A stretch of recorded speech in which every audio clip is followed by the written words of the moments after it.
तालीम नहीं दिया था। बिरहा में यहाँ एक रंग कहानी का टुकड़ा बताओ, कहानी है मास्टर।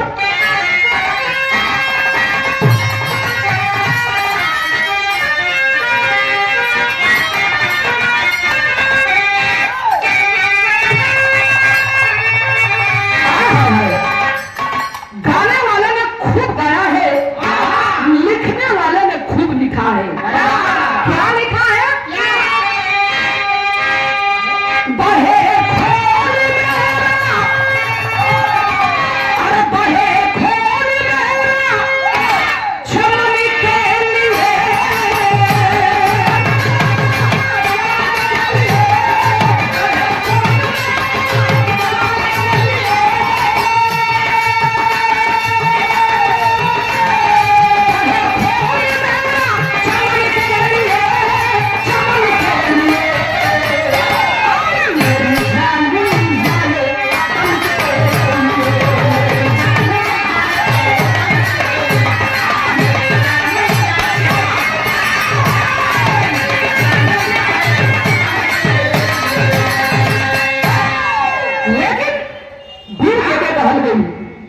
बहादुर क्या क्या कहा गई। बिरहा में कभी जी बहा लिखा नहीं कहना हम कैसे ढोलक है भैया।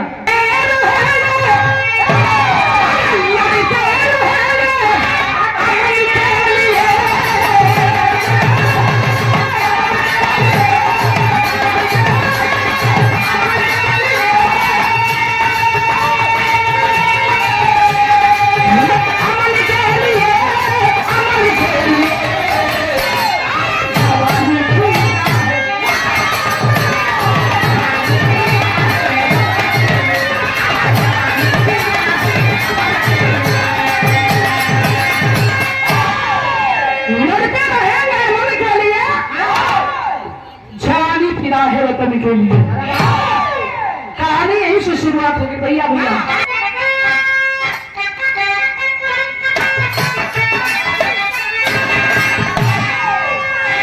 बिरहा यहीं से कहानी की शुरुआत हो गई। बिरहा के कसौटी पर कभी भी चौहरी समय भाव लिखत मानी कैसे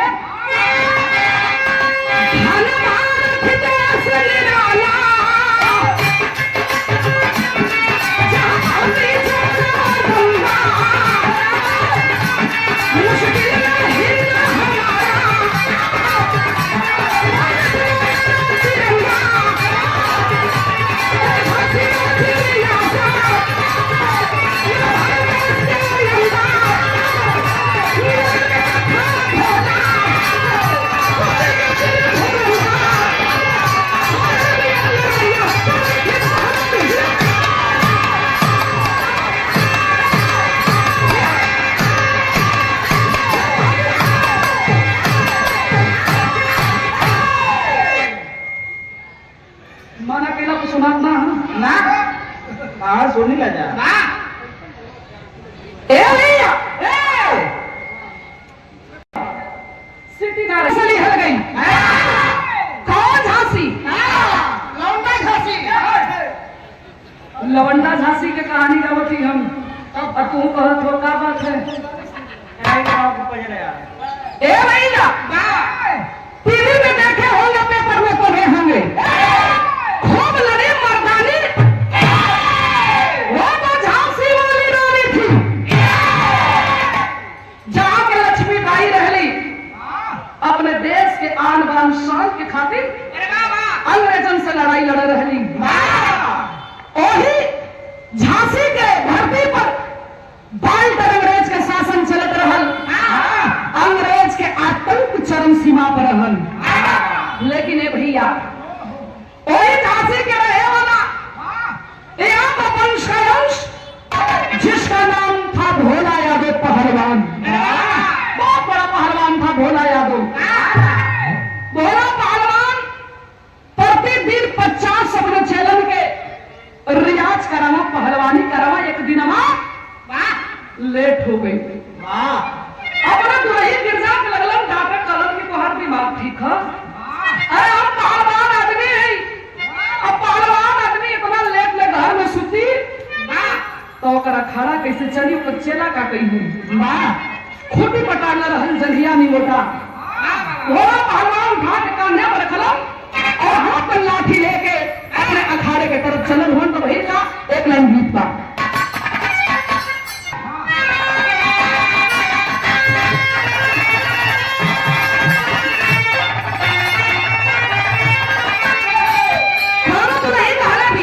ना परदेसी संज्ञा से का थोड़ा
कैसा चला हुआ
अंग्रेज के 8-9 सिपाही मिलके अब भोला पहलवान के अखाड़ों से 60 गो पहलवानों के खींच के अब पकड़ के बर के पेड़ रहल ही तरह अब वही पेड़ों में लटका के अंग्रेजवा मारत हूँ।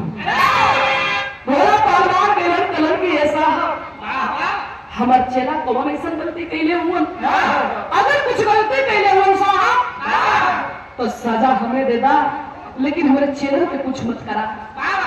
अंग्रेज बोला कि अरे भोला यादव अगर तुम जिंदा रहना चाहते हो जुबान पर ताला लगा ले ना तो इनके साथ साथ तुझे भी मार डालेंगे।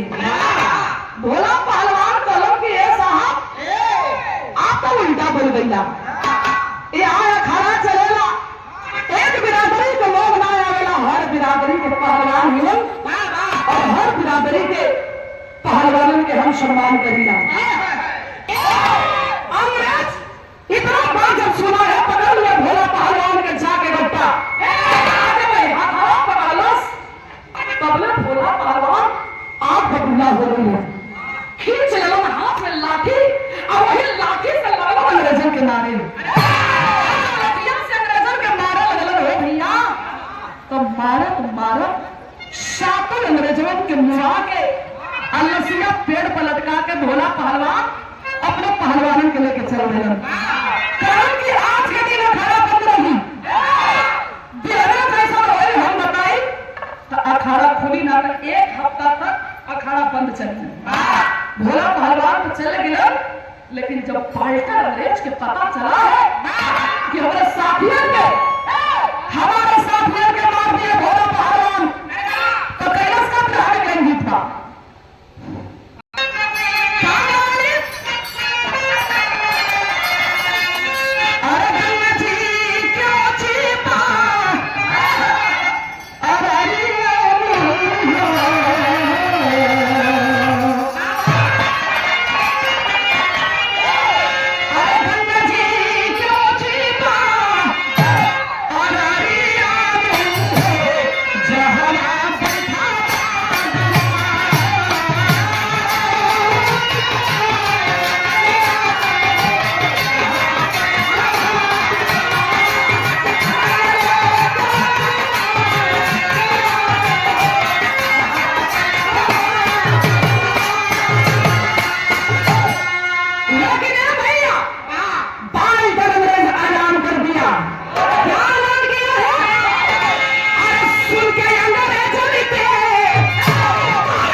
अंग्रेज ऐलान कर दिया कि जो भोला पहलवान को पकड़वाएगा उसे 10,000 रुपया डॉलर इनाम दिया जाएगा। हाय हाय हाय हाय। भोला पहलवान के अखाड़ा बंद करवा दिया अंग्रेज, पूरे झांसी को घेरा लिया, छप्पा छप्पा अंग्रेज नाकाबंदी करवा देना। वो बाबू भोला पहलवान घर छोड़ के भागे लगल। घर छोड़ के भागे लगल। 20 दिन के दिन बिता रहा। घरों में किए दुल्ही, भोला पहलवान के दुल्ही के नाम पर गिरजा। अब गिरजा के बलिया में एगो 4 साल के बेटा बा। बेटुआ के नाम माई लोटे की आगे रख ले ही। 20-25 दिन के दिन बिता रहा। लड़का रोत लगी है माई बाबू नहीं का। भोला पहलवान बहुत बड़े पहलवान थे, सोच गए कि आज नहीं तो कल अंग्रेज के ही गोली से हम मारे जाएंगे। रात्रि के 12 बजे था। अंग्रेजों के नजर से छुप छुपा के भागत फरार आके दरवाजा खटखटावे लगला। जब दरवाजा खटखटौला, आगरा में बैठा रही अपने पति के इंतजार में गिरजा दौड़ के जाके दीवारी के बोले रही।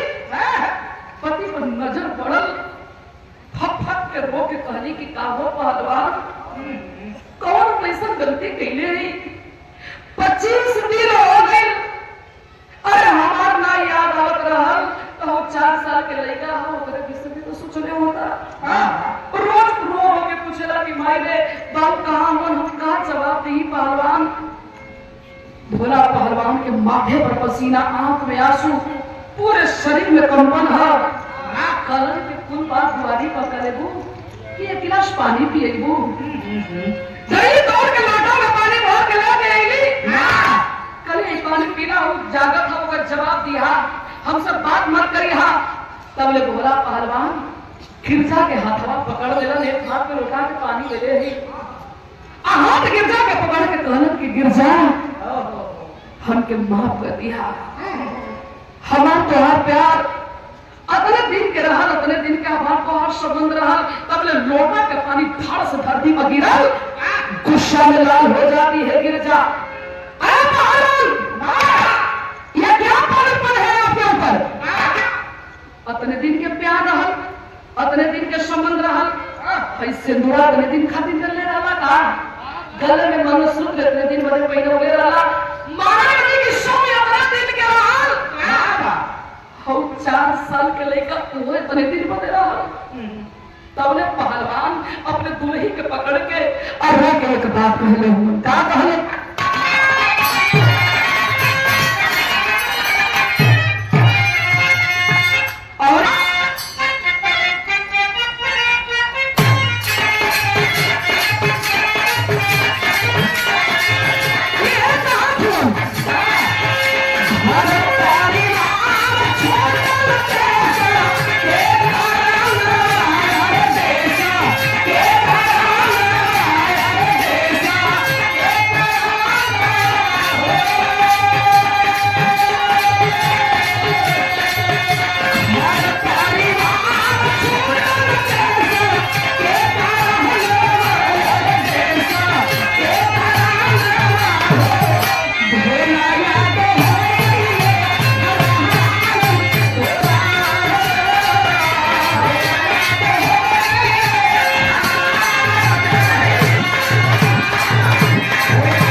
बाबूजी अभी अपने पत्नी से बोले या तो बात करते हूं, लेकर आयल 4 साल के लोरिक और अपने बाबू के पकड़ के कमरिया झूल गई।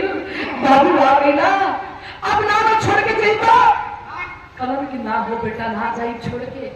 उतने देर में बाबू का अंग्रेज को पता चल गया, आगे भोले पहलवान को धर के भेजवा लिया। अरे बोले मुझे अभी अभी पता चला है कि तू अपने घर की तरफ आया है, और मुझे यह भी पता है कि तू अंदर अपने बीवी बेटे से मिल रहे हो। तेरा परिवार से मुझे कोई दुश्मनी नहीं है, लेकिन तू अपने आप के अगर हमारे हवाले नहीं किया तो हम गोली के बरसात शुरू कर देंगे। भोला पहलवान गिरजा के सामने हाथ जोड़ के कदम के गिरजा, सुना अल्लाह मत लिया है कि दिल पर मत लिया, हम जात नहीं, हमारे बेटा के कोनो चीज के कमी मत होके दिया, हमसे बचल रहे गिरजा, कि जैसे हम बड़का पहलवान बननी वही तरह हमारे बेटुआ के खिया पिया के हमरों से बड़का पहलवान के बना दिया। अपना बतिया कह के ये पंचो डरवारी रहा, डरवरिया में डाल के भोला पहलवान भाग चले। बाल्ट रगरेज घर में आग लगवा दिया, धू धू करके चारों तरफ आग लगला, जब दुनिया उजड़ गई, काठ बन गई गिरजा, गनगन गनगन कापत पिया लइकवा लोरिक माई के हैया चरवा पकड़ के झोरत बाकी। रे माई, ए माई, भाग रे भाग, ए अगिया में जर के माई बेटवा मर जाई जी रे माई। माई के कंदरा टूटल, अपने लइका के उठा के आ गोदी में दबोच ले आई, आ दबोच के लेके भागे लगली। तो वही का ग्रह में एक गीत बा,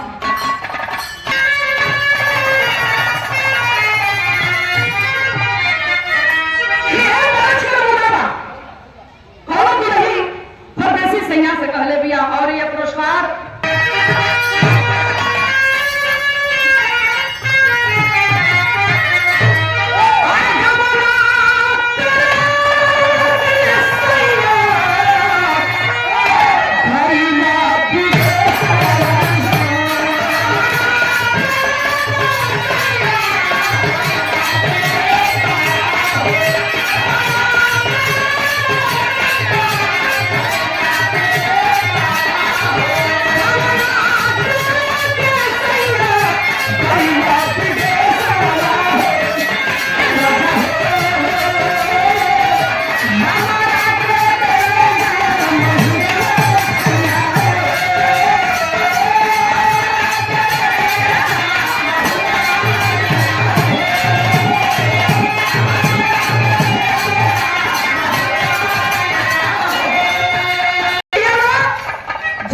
लगा के 9 महीना ढोले बिया। चारों तरफ आग लगल हो और ये आग के घेरे में मेरी बेटवा तड़फड़ात होने बाबू लड़कवा के गोदी में उठा के पीछे वाला रास्ता से माई भागे लगल। अब भाग के गई कहां?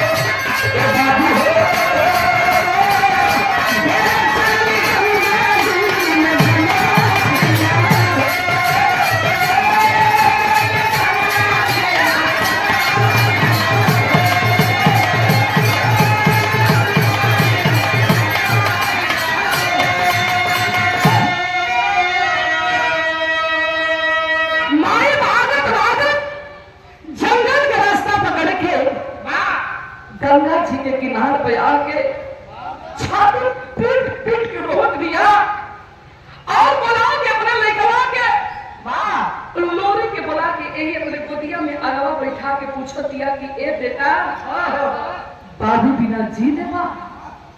उल्लट के बाहर अगवारी लड़कवा अपने माई के पकड़ कर रोने लगा। कहा कि ए माई कोई हमार बाबू हो, कोई हमार माई हो, कोई हमार पूरा दुनिया हो, तू हो तो हम जी ले। माई कलश की ना ये बेटा जैसे बाबू बिना करेजा मोट कर लेला अब ये माई बिना भी करेजा मोट करे के पड़ी तो हो गए। हमारा सरा छोड़ता 4 साल के लड़का ओके का पता बा कि हमारा माई हमसे कहा कह दिया। लेकिन ऐ सुनने वाले बाबू एक माँ अपने बेटे के साथ क्या कर रही है विदेशिया के अंदर भाव बा।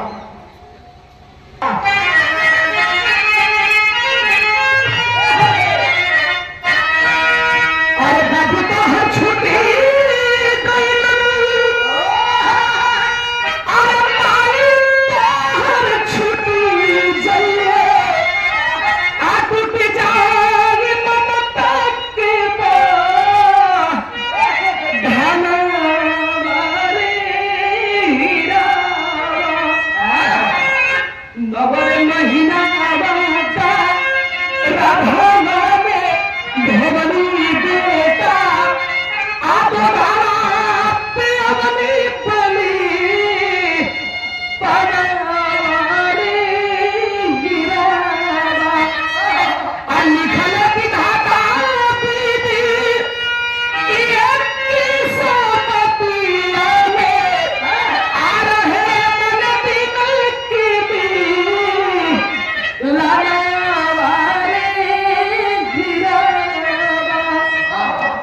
बेटा जी लिया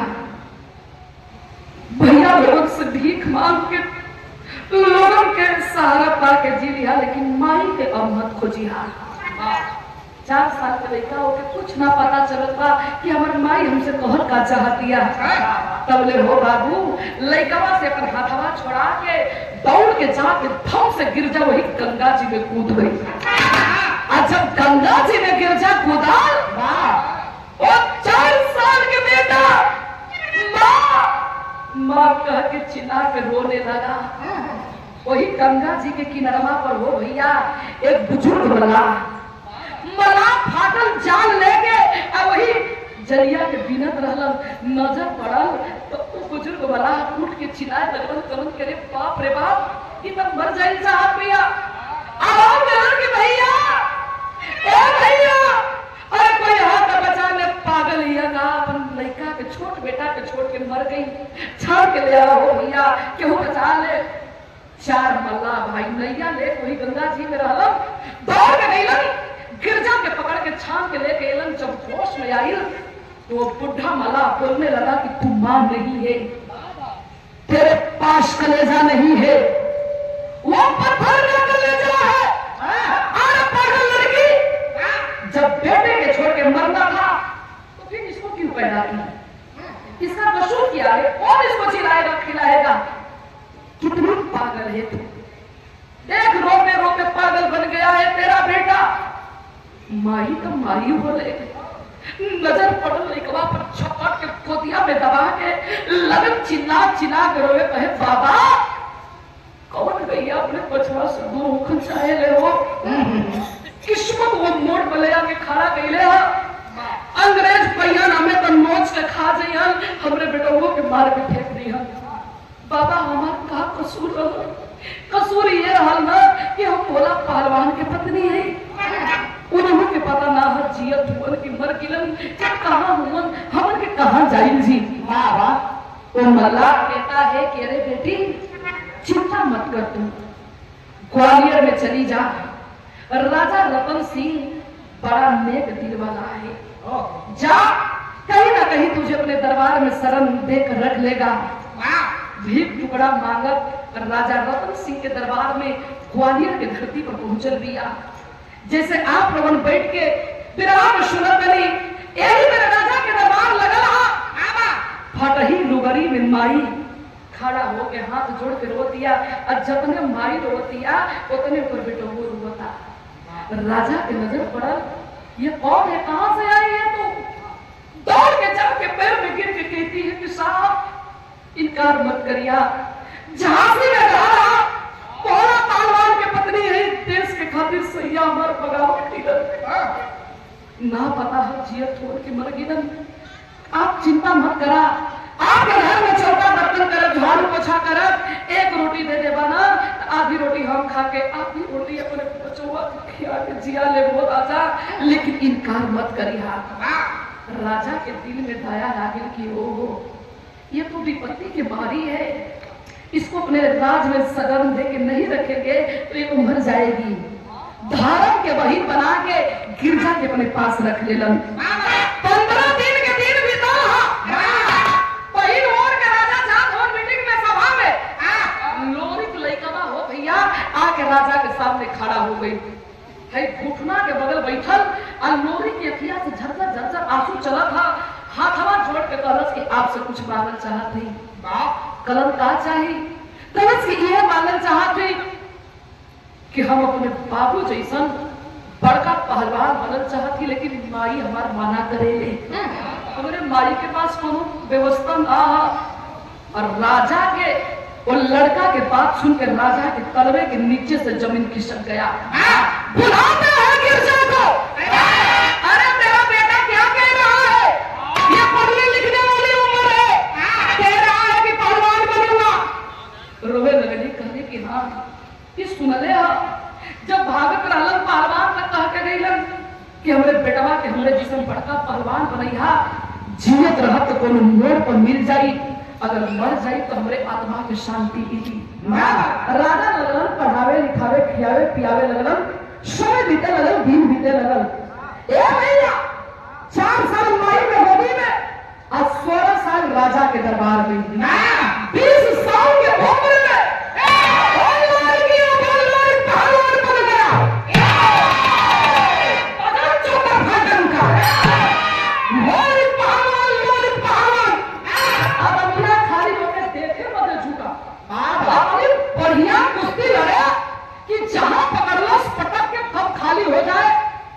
समझ ही ना पाऊं कि फर्क का। उसी बीच में बाल कर अंग्रेज अपने देख रेख में लंदन से एक पहलवान बुलाया, जिस पहलवान का नाम था हुपर पहलवान। और जब हुपर पहलवान को बुलाया है हिंदुस्तान की धरती पर, तो पूरे हिंदुस्तान को चैलेंज करवा दिया।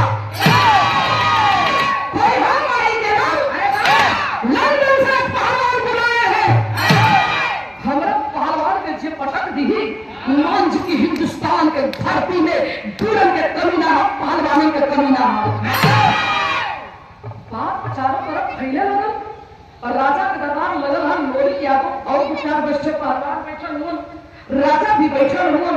बतिया जब राजा के दरबार में पहुंचल है तब वही का विराम में लेंगी घमासान।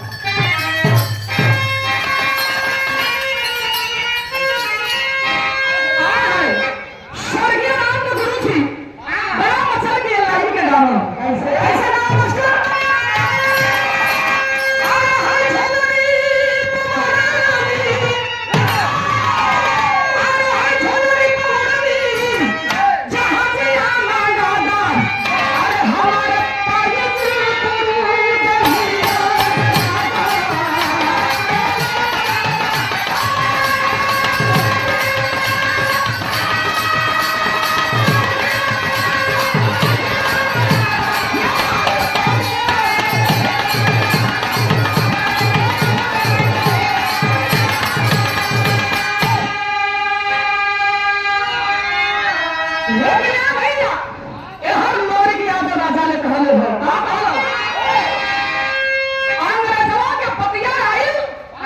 तो बात का कहले रहल कैसे अरे होठा तोहर लगल कोई होठा तोहर लगल कोई अरे हथा ना मिला जा देखल चोरवा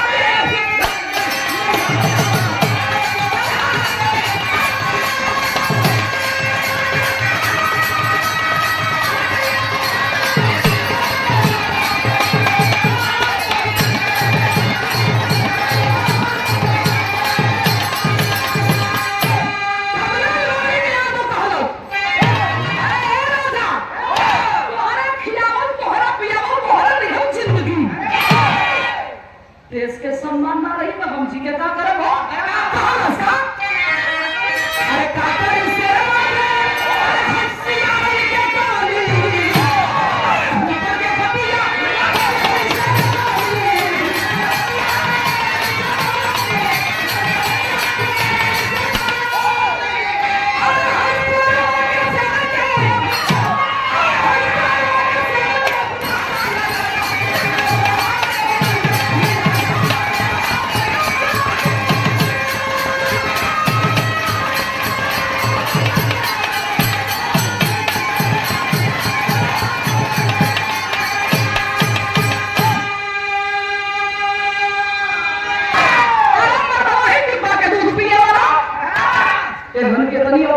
हिंदुस्तान के चैलेंज कर दलन और राजा खबर पहुंचवा दलन खबर तैयार रहिया अपने पहलवान के लेके हम आवत थी कुश्ती के दिन रखा गई कि कल राशन कुछ कमी लग भरपाई पूरा हो जाए कि चिंता करे वाली बात ना हम अपने पहलवान के लेके आवत थी अपने आगे चल रही लगी मास्टर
देखत हुआ तबले भइलगा लोरी चला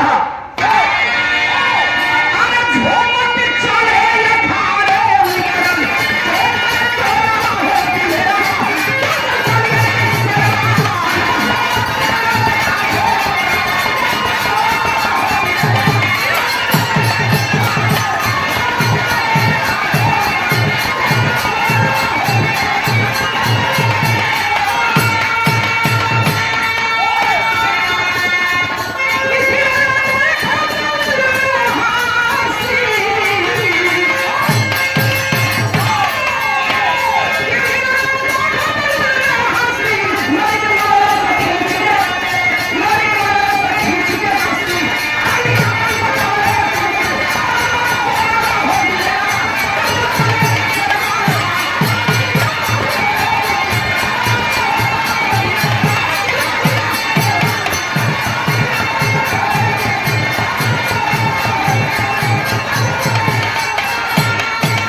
मिला के खींचना अपने तरफ तो लोरी सजग हो गई कल सरे बाप रे बाप बहुत कुश्ती में लोगों के पटकनी बहुत अखाड़े पर रही कि तो बहुत बड़ा पहलवान से लोग हमके भिड़ा दे लेकिन वो पहलवान के बेटा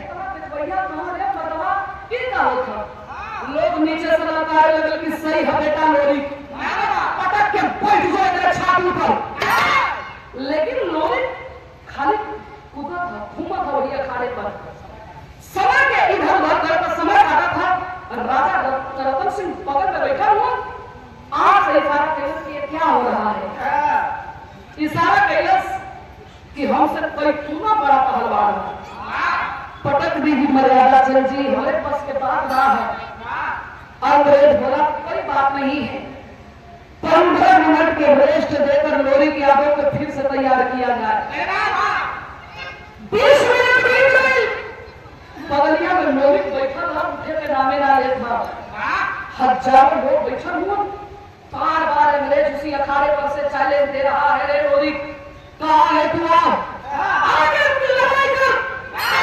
आगे हाथ मिला दंगल में कुश्ती लड़ हाय हाय हाय सबका आंख धीरे धीरे नम होने लगा आंख में आंसू आने लगे कि अब तो लगता कि देश की मर्यादा चल जाएगी अंग्रेज एक बात और ऐलान कर दिया कि इतने लोग में अगर किसी के अंदर दम है तो मुझसे आकर हाथ मिला सकता है सबकर मुड़ी नीचे हो गई कि लोरी कितना बड़ा पहलवान जब लोरी का पार ऐसे अरे बड़ा हमर के कितना बड़ा पहलवान राजा के सब नीचे भरी रहा आंख में आंसू होगी अब क्या हुई लेकिन भिड़िया के चीरक पिछड़ा से एक आवाज आई अंग्रेज बोला कि यही हिंदुस्तान की धरती है इसी हिंदुस्तान की धरती पर विश्व विजयी कामा पहलवान जैसे पहलवान हुए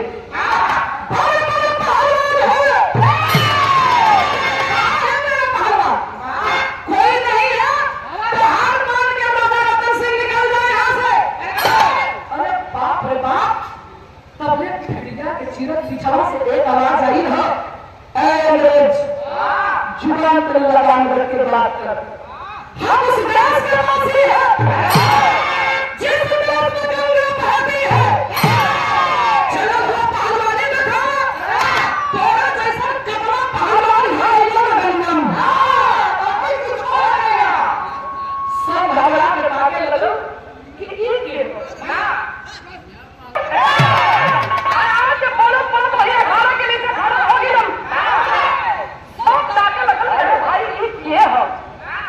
राजा के नजर पड़ा तो राजा रतन सिंह देखा हुआ एक पुट्ठा आदमी चेहरा पर बड़ी दाढ़ी सर पे बड़का बाल फटही कपड़ा में हुआ ये हो लोग पूछा कि आप हुआ क्या डॉलर की बार हिंदुस्तान के चैलेंज दे था ए राजा अगर एक मौका दे दिया जाए तो हम इनके बता दो कि हिंदुस्तान के धरती में कितनी तोड़ हो हाय हाय बाबूजी लोग डांटे लगलन अरे बतावा इतनी भर पगला घूमेला आई तरह कुश्ती लड़े लोग डांटे लगलन कलर की बात इन दोनों वर्ष के बात रहा हथवा छोड़ के उठा आदमी हथ के बोला कि राजा एक मौका दे दीजिए अगर हम देश का मर्यादा ना बचाई ना यही अखाड़े पर अपनी जान दे दे लेकिन अपने देश के गद्दारी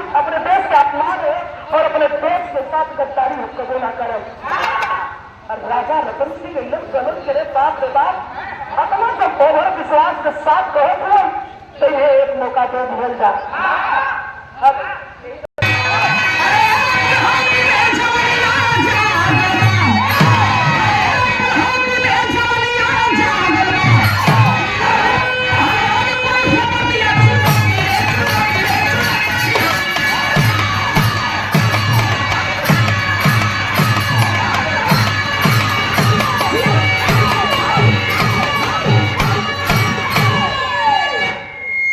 बहुत ही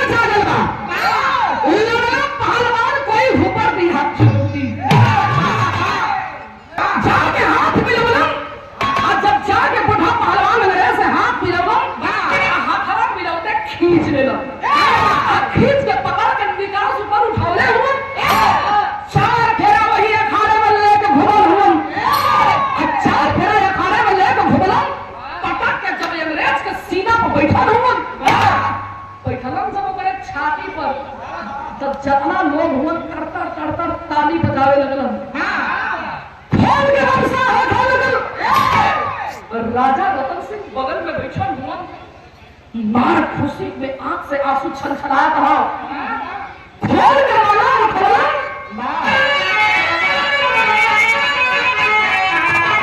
खोल के माला उठा के और ले जाके बूढ़ा पहलवान के घरे में पहना के सीने से लगा के फप कर रो के बदन के रेल बना तू तो भगवान बन के ईदा अब देश के मर्यादा बचा लेला ए पहलवानी आवा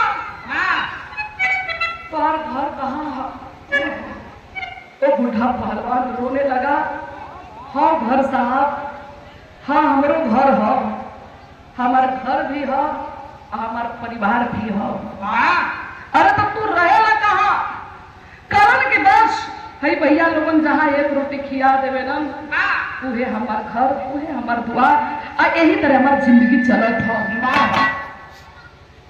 राजा रतन सिंह कहलन कि इतना बड़का पहलवान तू हुआ न तो के रहले के ठिकान न खैले के ठिकान तर तर तर तर भटकत हुआ अरे पहलवान ये कैसा जिंदगी है बुढ़ा पहलवान के आंख से झरझर झरझर आंसू चलत हो लेकिन जुबान खुलत ना है लोग देखे वाला रोहत बात तबले राजा रतन सिंह पकड़ लेलन कलाई कहलन कि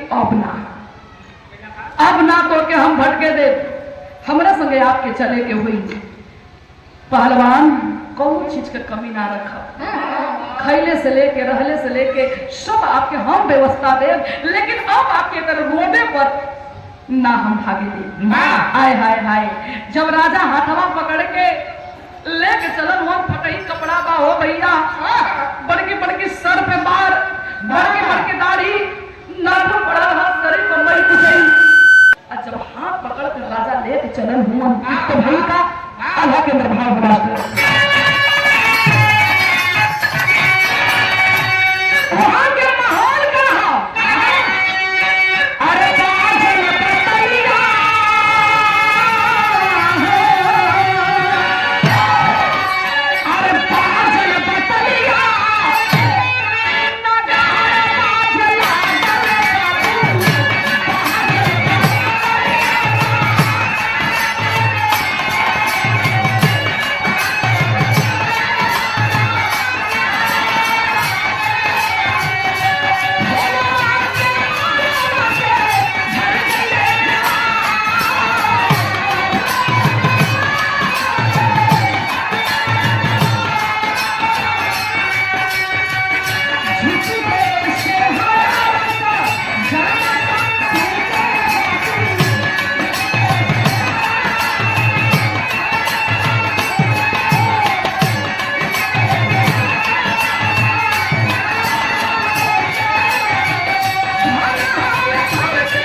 नाम बतावा तुम्हार नाम हो का करण के नाम हमार शंभू पहलवान है लोग हमें शंभू पहलवान कहलन राजा कलम की हमहू अपने देख रेख में 200 पट्ठन के अपने रियासत में अपने राज्य अपने किला में रख ले ही आप खाना वाला खाए आराम से रहा एक दिन शंभू पहलवान कहत हन कि ये राजा खाना पीना में कोनो कमी ना है, हम पहलवान आदमी हैं, खा के दिन भर घरे में रहत थी, हमके अच्छा ना लगत है। आप बतावत हुआ कि पहलवान रखले हुआ हो लड़कवा जब लोरिक रहन वो बढ़िया लड़त रहन, बढ़िया लड़वैया तभी ओके अवगुर रियाज की जरूरत है, ले चलता बहू से मिलवा देता और अपने पहलवानों से मिला देता। और राजा रतन सिंह ले के गइलन पहलवानों से परिचय करावे लगलन कि देखा ही तो और गुरु हुआ, बहुत बड़ा पहलवान हुआ, यह देश के मर्यादा बचौले हुआ, अगर ही ना रहल होता तो देश के मर्यादा चल गई होती। जितना पहलवान हुआ सब अपने गुरु जैसा इन्हें पूजे लगल, माने लगल।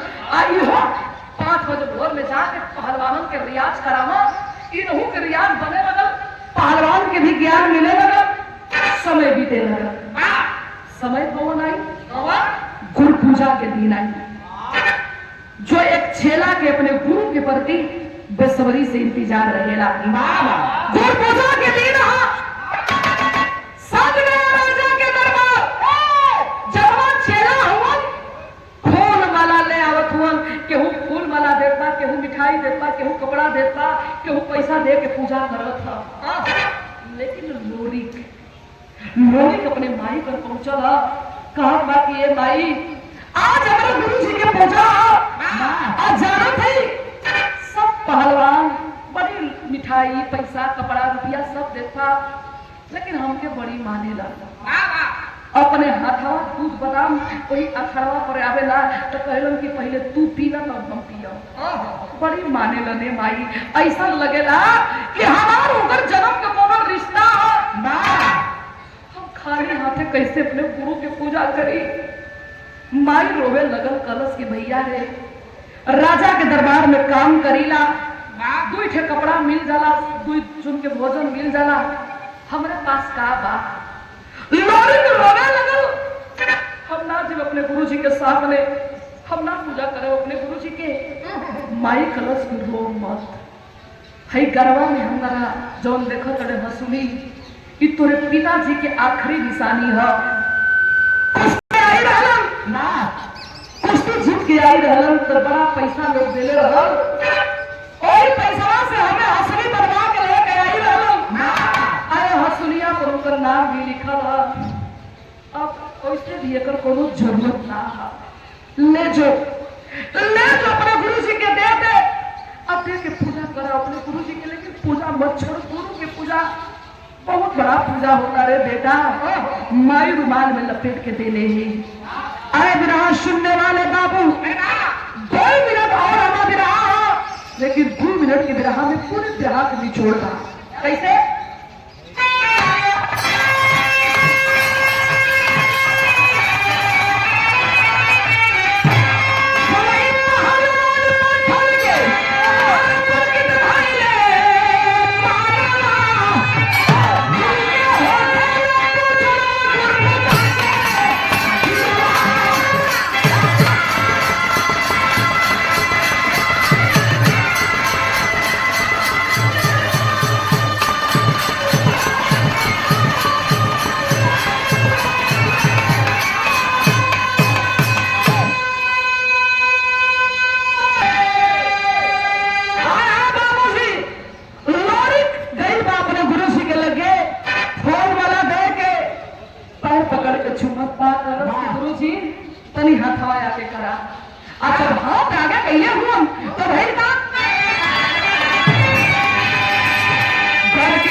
कह लेला हमरे पिताजी के आखिरी निशानी है। हमरे माई के पास ये रहा हम माई पे ले के अपने गुरुजी के दे पहलवान के हाथ पर जब हंसुली पड़ल आज जब नजर पड़ल हो बाबू यही तरह मुट्ठी के बंद कैलन सीने से लगा के झरझर झरझर रोए लगला। जितना पहलवान बैठल हुन लोग बैठल हुन सब ये सोचा था कि पहलवान रोवे काहे लगलन। राजा रतन सिंह पूछत हुआ पहलवान कोनो गलती हो गई का काहे आप रोवत हुआ हो पहलवान। खलन की मत पूछा भैया ये मत पूछा हो कि आप काहे रोवत है बस हमें जी भर के रोवे लेगा। अब कुल मिल के एक जाते लगा लोरी के कहां से पौले हुए रे काहे पहलवान रोवत हुआ कहां ले आके दे देले। कहे राजा साहब हम कुछ ना ले आके देले ही हमरे माई के घरे में जब हंसुली रहा ओहे हंसुलिया ले आके हम अपने गुरुजी के दे ही। और राजा रतन सिंह गुस्सा में लाल हो गए बुलाओ गिरजा के कहां है। कई लगल अपने माई के डांटे कि राजा बड़ा गुस्सा में हुआ वो केकर चोरी कैले रही कहां से पवले रही देली हमू ले जाके दे नहीं। और जब से गुरुजी पवले हो तो खाली रोवत हो कुछ बोलत ना हो साहब में वहां डांटा था। माई कहलस की बेटा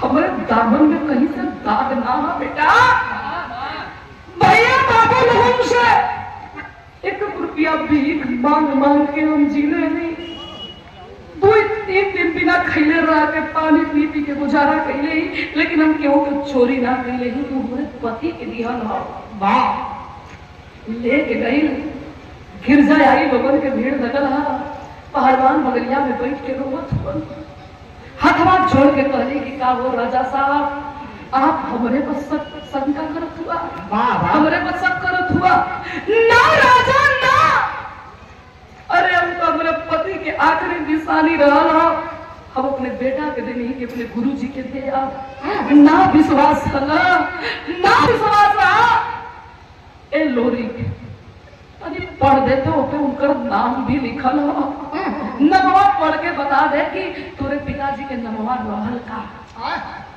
जवन पहलवान बैठल रहलन रोवत रहलन आए बिरहा सुनने वाले बाबू वो कोई और पहलवान नहीं था वही बोला जो पहलवान था जो आज 16-17 साल बाद अपने पत्नी के अपने आंख से देखत हुआ और अपने बेटा के देखत हुआ। जब गिरजा पर नजर गई हो भैया पहलवान खड़ा हो गया और कहत हुआ गिरजा ए गिरजा सीने पर हाथ रख के कली की राजा एक कैसन मजाक कैल जात था। अरे इतना हमारे भगवान को बोलिया लगल हो साहब 16 साल बाद ही कहां से हो जिया हम सुन गई नहीं।